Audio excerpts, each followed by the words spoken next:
आंकड़ों के अनुसार 2014 से 2016 के दौरान शस्त्र अधिनियम के तहत राज्य संघ जब्ती डेटा वर्ष 2016 का है। इसी प्रकार तंबाकू उत्पादों की तस्करी से संबंधित आंकड़े केंद्रीय रूप से नहीं रखे जाते। भारत संविधान के 7वें अनुसूची के अनुसार व्यवस्था कर्मचारियों के लिए पुरानी पेंशन प्रणाली पुनः शुरू करने के लिए अपने निर्णय के संबंध में केंद्र सरकार को सूचित किया है। हालांकि पंजाब सरकार ने राष्ट्रीय पेंशन प्रणाली में अपना अंशदान जारी रखा है। इसी के साथ मैं अपनी वाणी को विराम देती हूँ। धन्यवाद। महोदय जी, आपने मुझे सदन में बोलने का मौका दिया। मेरा प्रश्न आपके माध्यम से विदेश मंत्री जी के लिए है। विदेश मंत्री जी, क्या आप बता सकते हैं शिक्षा के लिए विदेश जाने वाले छात्रों और युवा के कल्याण और उनकी सहायता के लिए सरकार द्वारा किए गए उपायों का ब्यौरा क्या है? विदेश मंत्री जी, कृपया बताने की। ने मुझे यहाँ पर बोलने का अवसर दिया। मेरे साथी का सवाल बहुत ही प्रशंसनीय था। माननीय अध्यक्ष महोदय, शिक्षा के लिए विदेश जाने वाले भारतीय छात्रों और युवा पेशेवरों की सुरक्षा एवं कल्याण भारत सरकार की सर्वोच्च प्राथमिकताओं में से एक है। माननीय अध्यक्ष महोदय, विदेश स्थित भारतीय मिशन केंद्र विदेशी विद्यालयों में पढ़ने वाले भारतीय छात्रों के साथ नियमित संपर्क बनाए रखते हैं। विदेशी विद्यालयों में प्रवेश लेने वाले नए भारतीय छात्रों को विदेश स्थिति के भारत आपके माध्यम से शिक्षा मंत्री जी के लिए है। भारत में छात्रों की आत्महत्या एक गंभीर समस्या है। यह घटनाएं दिन प्रतिदिन बढ़ती जा रही हैं। राष्ट्रीय अपराध रिकॉर्ड ब्यूरो के अनुसार भारत में प्रत्येक पिछले दशक से छात्रों में 50% तथा छात्राओं में 61% की वृद्धि हुई है। ये आपकी सरकार क्या कदम उठा रही है? देश में प्रतियोगी परीक्षाओं की छात्रों में जागरूकता तथा मानसिक स्वास्थ्य को सुदृढ़ करने के लिए आपकी सरकार ने क्या योजनाएं बनाई हैं? कृपया सदन को इससे अवगत कराएं। धन्यवाद।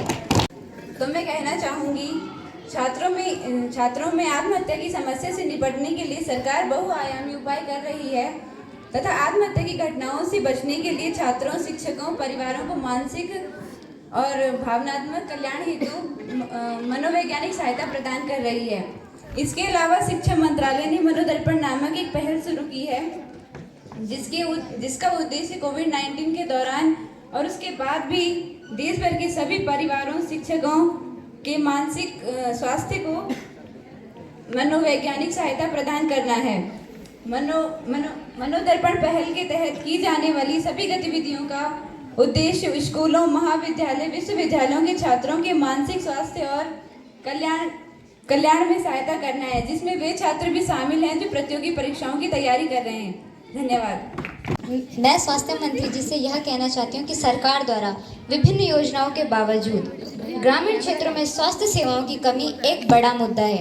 यह सरकार की विफलता को दर्शाते हैं कि वह ग्रामीण क्षेत्रों में स्वास्थ्य परिचर्या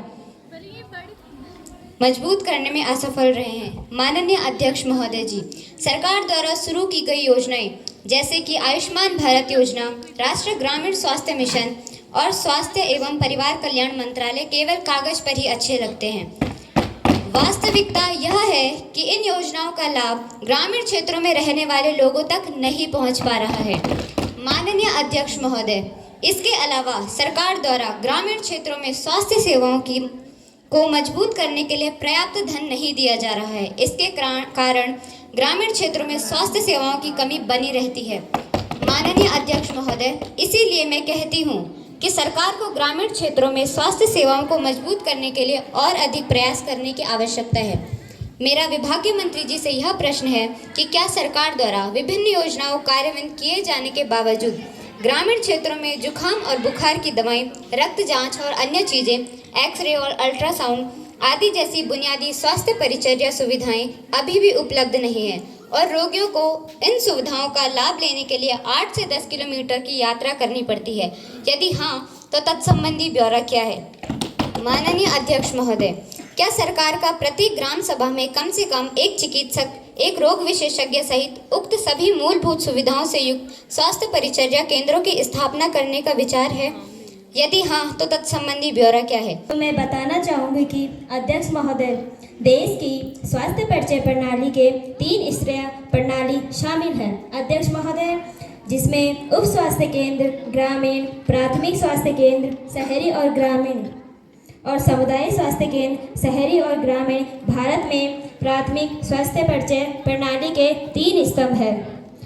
माननीय महोदय अध्यक्ष जी, स्थापित मानदंडों के अनुसार ग्रामीण क्षेत्रों में 5000, मैदानी क्षेत्रों में और 3000 पहाड़ी और जनजाति क्षेत्रों में की जनसंख्या पर एक उप स्वास्थ्य केंद्र, 30,000 मैदानी क्षेत्रों में और 20,000 पहाड़ी और जनजाति क्षेत्रों में की जनसंख्या पर यह प्राथमिक स्वास्थ्य केंद्र तथा 1,20,000 मैदानी क्षेत्र और 80,000 पहाड़ी और जनजाति क्षेत्र की जनसंख्या पर एक समुदाय स्वास्थ्य केंद्र की स्थापना का सुझाव दिया गया है।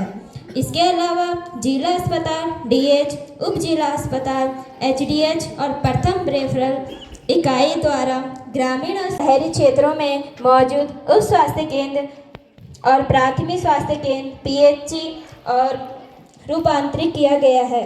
इनसे व्यापक प्राथमिक स्वास्थ्य सेवाओं की विस्तृत श्रृंखला स्थानीय समुदाय की मानद कार्य करती है, जो समुदाय की सहायता के लिए बाल देखरेख और विकास के क्षेत्र में अपनी सेवाएं देने के लिए स्वेच्छा से आगे आती हैं। भारत सरकार ने दिनांक 1 अक्टूबर 2018 से आंगनवाड़ी कार्यकर्ती, आंगनवाड़ी सहायिका के मानदेय में वृद्धि की है। वर्तमान में आंगनवाड़ी केंद्रों में आंगनवाड़ी कार्यकर्तियों का मानदेय 4,500 रुपये प्रति माह है। आंगनवाड़ी सहायिका के 250 रुपये प्रति माह और हिमाचल प्रदेश सरकार से प्रस्ताव प्राप्त किए। यदि आपने प्रस्ताव प्राप्त किए तो परियोजनाओं की वर्तमान स्थिति सहित तर्क संबंधी ब्यौरा क्या है और त्वरित सिंचाई लाभ कार्यक्रम AIBP के अंतर्गत सिंचाई के लिए और आपदा निधि सहित प्रधानमंत्री कृषि सिंचाई योजना PMKSY के अंतर्गत हिमाचल प्रदेश को आवंटित धनराशि का वर्षवार ब्यौरा क्या है? धन्यवाद। और सान्यता। धन्यवाद अध्यक्ष महोदय। पिछले 2 वर्ष और चालू वर्ष के दौरान हिमाचल प्रदेश सरकार के प्राप्त तकनीकी आर्थिक मूल्यांकन के प्रस्तावों के साथ साथ इस मंत्रालय की विभिन्न योजनाओं के तहत शामिल किए जाने के प्रस्ताव अनुलग्न आपके पास दिए गए हैं। पिछले 3 वर्षों के लिए PMKSY के विभिन्न घटकों के तहत हिमाचल प्रदेश के लिए जारी केंद्रीय सहायता का वर्षवार विवरण अनुलग्न में दिया गया है। पिछले 3 वर्षों और चालू वर्ष के लिए SDRF और NDRF के तहत हिमाचल प्रदेश को आवंटित और जारी निधियों का वर्षवार विवरण अनुलग्न में दिया गया है। धन्यवाद अध्यक्ष महोदय। तो मेरा विज्ञान प्रौद्योगिकी एवं सूचना प्रौद्योगिकी मंत्री से सवाल है कि देश में डिजिटल सेवाओं के उपयोगकर्ताओं के लिए सरकार द्वारा यहाँ पर एक पोर्टल तैयार किया है जिसका नाम राष्ट्रीय साइबर अपराध रिपोर्टिंग पोर्टल है, जो नागरिकों को सभी प्रकार के साइबर अपराधों को शिकायतें दर्ज करने के लिए साइबर सुविधा प्रदान करता है, जिसमें महिलाओं और बच्चों के खिलाफ साइबर अपराधों पर विशेष ध्यान दिया है। अध्यक्ष महोदय, गृह मंत्रालय ने एक राष्ट्रीय साइबर अपराध रिपोर्टिंग पोर्टल पर नागरिकों को साइबर स्वयंसेवक के रूप में पंजीकृत करने का कार्यक्रम भी शुरू किया है, ताकि वे वेबसाइटों, सोशल मीडिया आदि पर महिलाओं और बच्चों से संबंधित अवैध सामग्री सहित अन्य सामग्री की रिपोर्ट कर सके। इसके अलावा हमारी संस्कृति धीरे धीरे समाप्त होती जा रही है। उदाहरण के लिए हमारी पहाड़ी संस्कृति, हमारी वेशभूषा और हमारी गढ़वाली बोली, इसे बोलने को कोई तैयार नहीं है। सभी लोगों, पहाड़ी लोगों को हमारी संस्कृति अपनाने में लज्जा महसूस होती है। अतः अब मैं अध्यक्ष महोदय जी के माध्यम से माननीय सांस्कृतिक मंत्री जी से पूछना चाहती हूँ कि विगत 10 वर्षों के दौरान स्वदेशी संस्कृति का अध्ययन करने और परंपरागत ज्ञान का संरक्षण करने के लिए कितने केंद्रों की स्थापना की गई है? धन्यवाद। मेरे साथी का प्रश्न बहुत सराहनीय था। हमारी सरकार देश भर में स्वदेशी संस्कृति सहित लोक कला और संस्कृति के विभिन्न रूपों के संरक्षण, संवर्धन और परिरक्षण के लिए भारत सरकार ने वर्ष 1985-86 के दौरान देश में 7 क्षेत्रीय सांस्कृतिक केंद्र ZCC स्थापित किए हैं, जिसके मुख्यालय पटियाला, नागपुर, उदयपुर, प्रयागराज, कोलकाता, दीमापुर और तंजावुर में स्थित है। माननीय अध्यक्ष महोदय, ये जगसीसी देश में नियमित आधार पर विभिन्न सांस्कृतिक कार्यक्रमों का आयोजन करते हैं। माननीय अध्यक्ष महोदय, जिसके लिए उन्हें वार्षिक सहायता अनुदान प्रदान किया जाता है।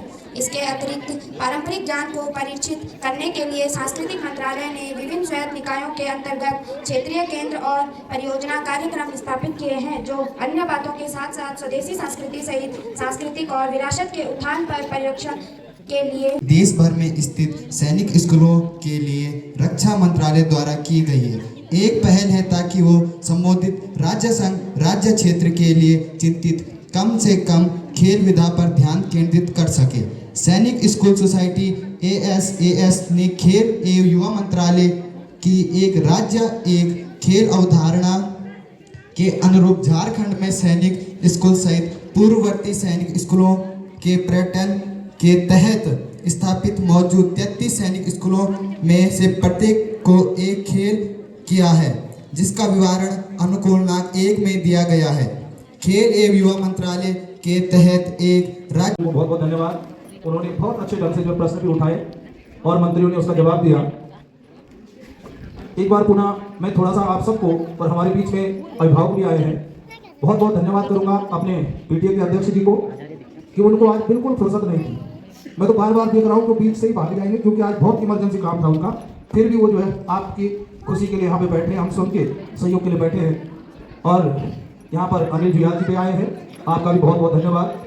और हमारे होनहार छात्राओं की माताएं श्रीमती सीता देवी और श्रीमती संगीता। तो आज राजकीय इंटर कॉलेज मेंढखाल में युवा संसद की कार्यवाही संपन्न हुई, जिसमें सर्वप्रथम राष्ट्रपति का भाषण हुआ। स्कूल में छात्र संसद की अहमियत के बारे में बताया कि यह छात्रों के सर्वांगीण विकास के लिए कितना जरूरी है। लोकसभा अध्यक्ष ने सभा को संबोधित किया, कागजों में है और धरातल पर नहीं दिखती। उसके बाद प्रश्नकाल हुआ। प्रश्नकाल में सभी विपक्षी सांसदों ने अलग अलग मंत्रालय से संबंधित मंत्रियों से सवाल पूछे और मंत्रियों ने उनका जवाब भी दिए। बहुत सारे सवाल देश हित से संबंधित, जैसे साइबर सुरक्षा, महिलाओं की सुरक्षा, ओल्ड पेंशन स्कीम, महिलाएं सशक्तिकरण, जल जीवन मिशन, संस्कृति संरक्षण, विदेश छात्रों की सुरक्षा से संबंधित सवाल पूछे गए। तो इसी के साथ आज युवा संसद की कार्यवाही संपन्न हुई। धन्यवाद।